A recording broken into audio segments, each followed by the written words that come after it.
Hello friends, welcome back to the Quarantine Kitchen. Today, we're going to be making pierogi. Pierogi is a fantastic Polish food. It's served, although throughout that whole part of the world. In Ukraine, they're known as vareniki. So, we're going to start with making our dough.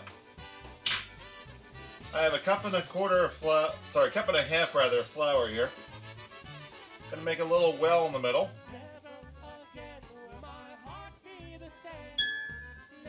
Add a teaspoon of salt.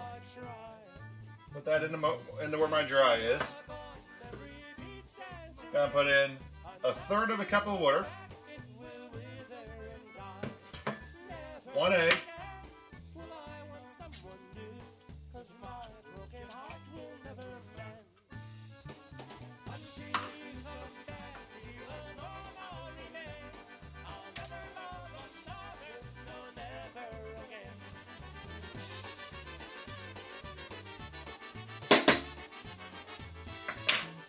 And some olive oil, about a tablespoon.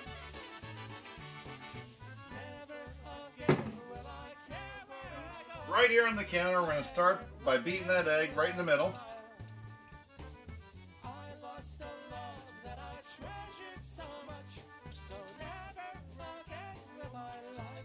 And then slowly work flour in from the outside. You can do this in a bowl, but we're going to end up having to knead the dough anyway. And this is easier for you guys to see. So I figure I'd do it the real old-fashioned way.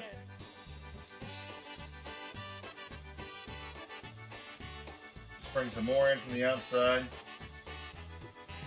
A friend of mine used a food processor to make pierogi dough. It worked okay.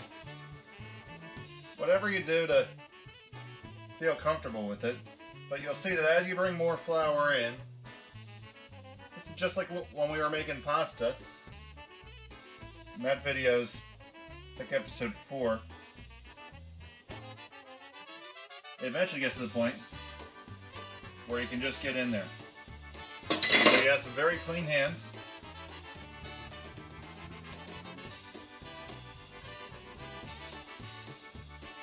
And just start reaching in there and bring it together.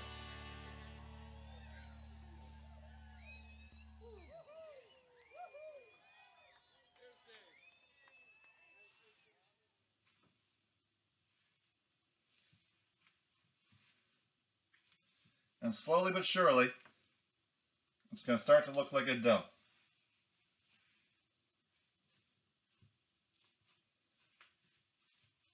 Just that quick, you see we already have the beginnings of what feels like a dough. I'm just going to knead this for about 3 minutes. Let's go to Frankie Yukovic and the Polka Dots. Let's cue that polka music.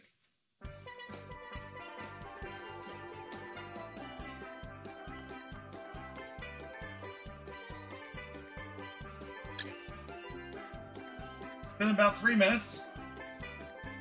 What I have here is a pretty uniform, non-sticky ball of dough.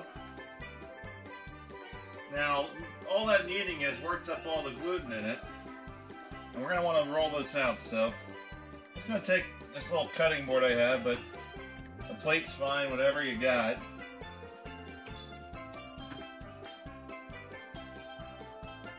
Take my dough, I'm going to put it in the fridge, cover it, and let it rest for about half an hour. We'll come back and we're going to work on our filling while our dough rests.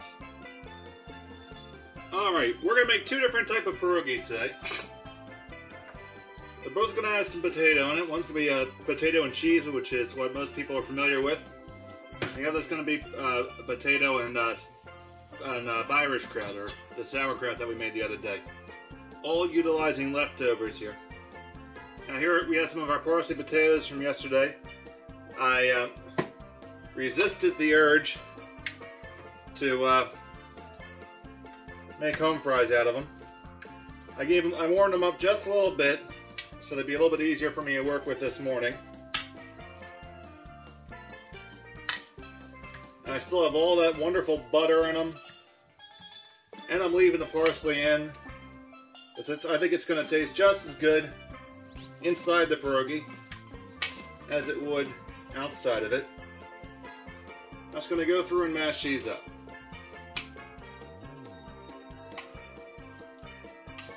Now we're looking to get them mashed. They don't have to be the finest puree in the world.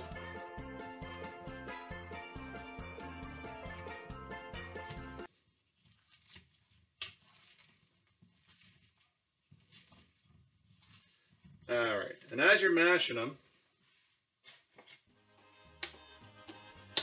into the mashed potato, butter, parsley mixture that we have from the other day, I'm going to add a couple tablespoons of sour cream. Now, I'll probably finish up my container of it. There we go. Only had another tablespoon in it, so that'll work.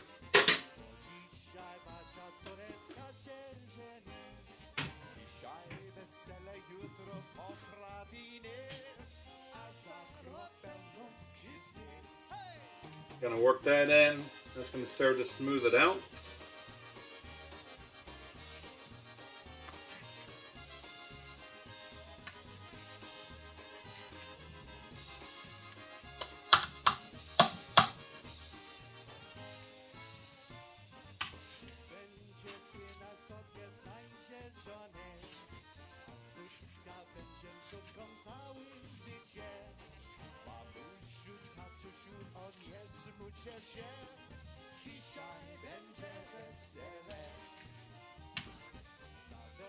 I bet you if you had an egg and flour into this would make a pretty interesting gnocchi type thing.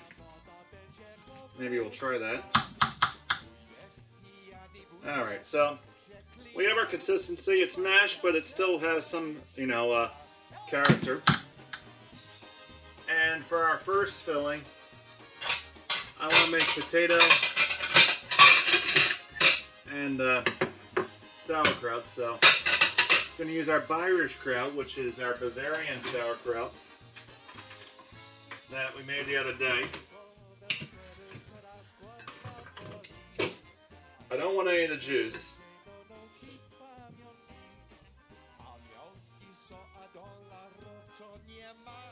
So I'm just going to grab some of that. And this filling is more about the sauerkraut, the cabbage, the kapusta, than it is the potato. So we have some kraut, and then I'm just going to add some potato to it, more or less as a binder than the primary filling.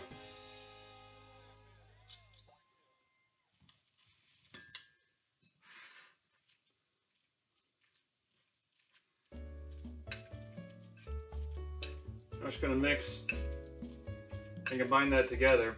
This way when we go to put it into our pierogi, it won't be all liquid inside of there. We want the filling to have some texture to it.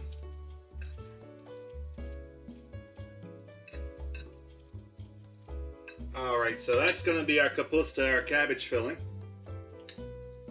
And now, we'll take the rest. We're going to take the rest and make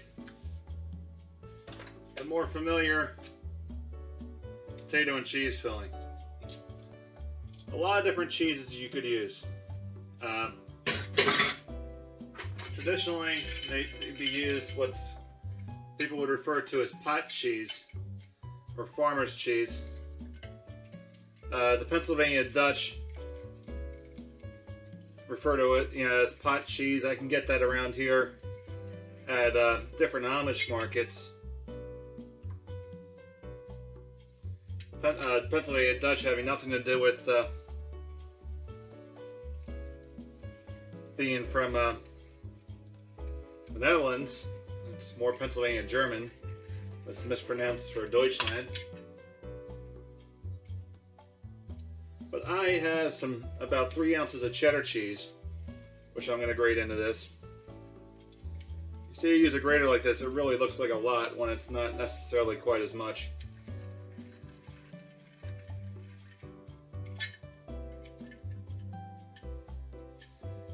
You always get better cheese for your value when you buy it in blocks, almost universally, and the flavor's better.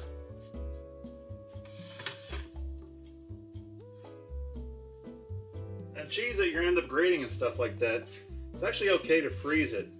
It doesn't hurt you at all. It doesn't really hurt it at all.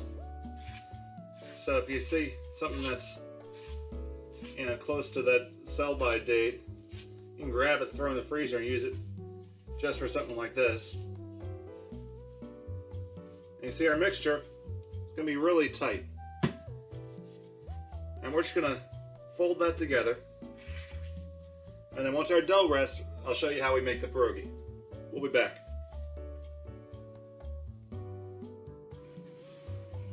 Alright, now it's time to put together our pierogi. We got our dough that's been rested.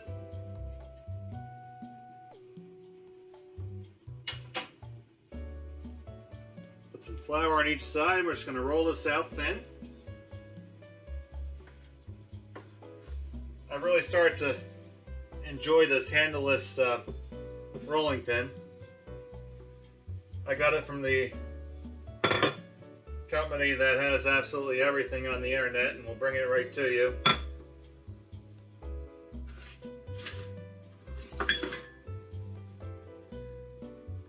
When they want to start sending me money, I'll mention them by name.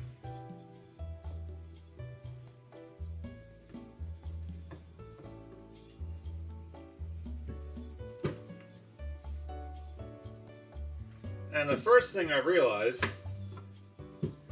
is that I have made way more filling than I've made dough. So this might turn into be a multi-stage affair, but I won't put you guys through that. So you take it, you get it rolled out, nice and thin. I haven't tried using a pasta maker on it, but it would probably work.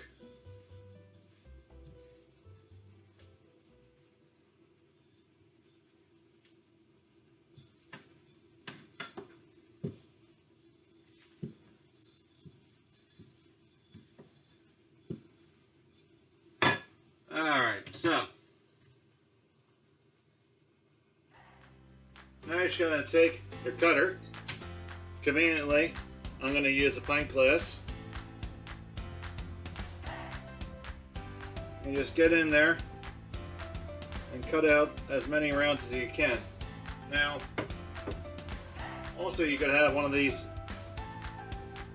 little pierogi maker, ravioli maker, dumpling maker that used to be in all the late night infomercials, and cut them out with that too. So we'll try some both ways. We'll try some hand and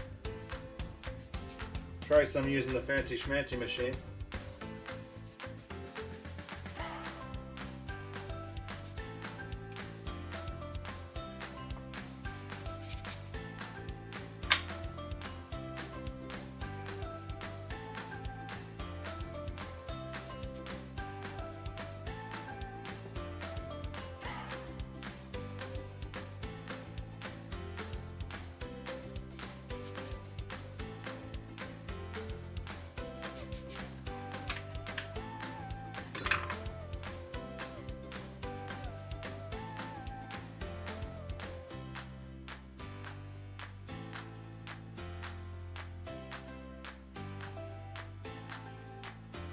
Alright, once you have your dough scraps, you want to quick knead them back into a ball.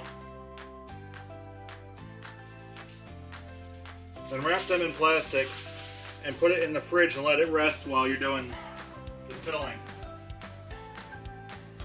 Because you want that gluten to be nice and chill and relaxed. So, make these. We're just going to grab our little round. This is one of our hand cut ones.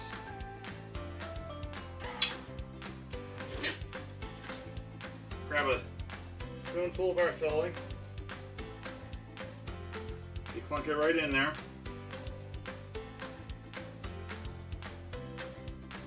And then just fold it over. And pinch with the edges. And that's how you make a handmade pierogi.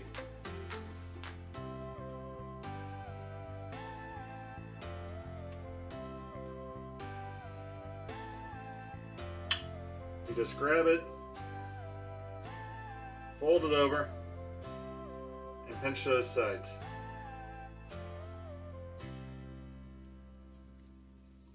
Now let's see how the fancy machine works and if it's worth the time. Gonna grab the thing.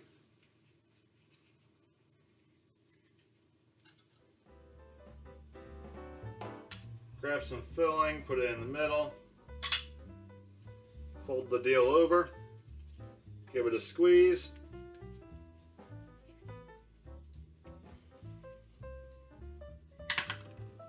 And there's one that came out of the machine, but it really didn't seal right. I'm still having to play with it by hand. So, I don't know. I'll give technology another chance.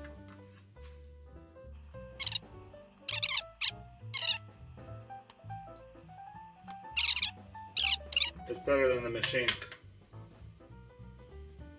And you do the mushroom and sauerkraut ones just the same way.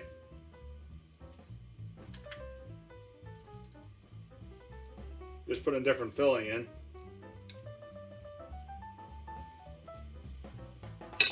You grab some mix.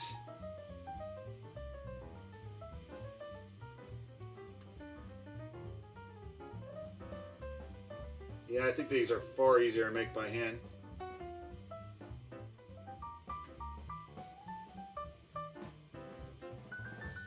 And there we go, a mushroom and sauerkraut pierogi. So, you know, rinse, lather, repeat, and keep on doing that. Alright guys, let me show you how we finish up our pierogi. I have some boiling water here. Just going to drop our freshly made pierogi in.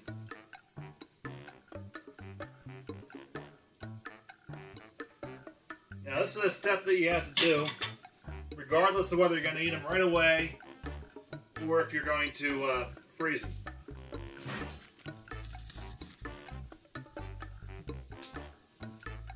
If you're going to freeze your pierogi, after they get done in the water, you just take them out, let them cool, and then you put them into bags and freeze them up. Back here I have some onions and butter, the most traditional way to saute them. So you just stir your pierogi up, and you'll see them want to float. And once they float, they're cooked. Now, essentially, a pierogi, the outside is a pasta dough. So you're cooking up the pasta. And once you got that done, we're going to saute it and the onions.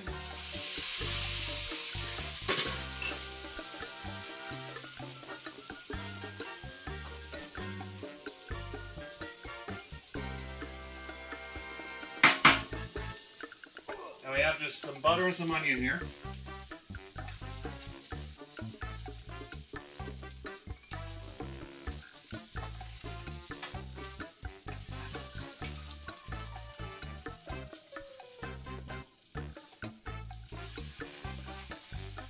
And all we want to do is just lightly fry the outside, because we already cooked it. We just want a little bit of that flavor to get in there.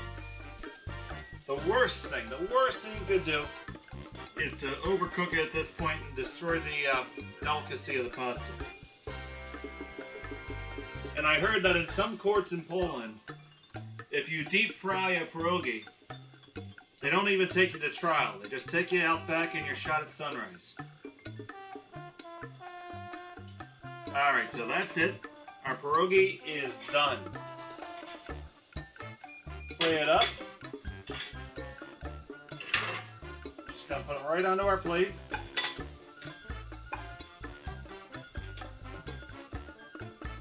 Get those onions on there.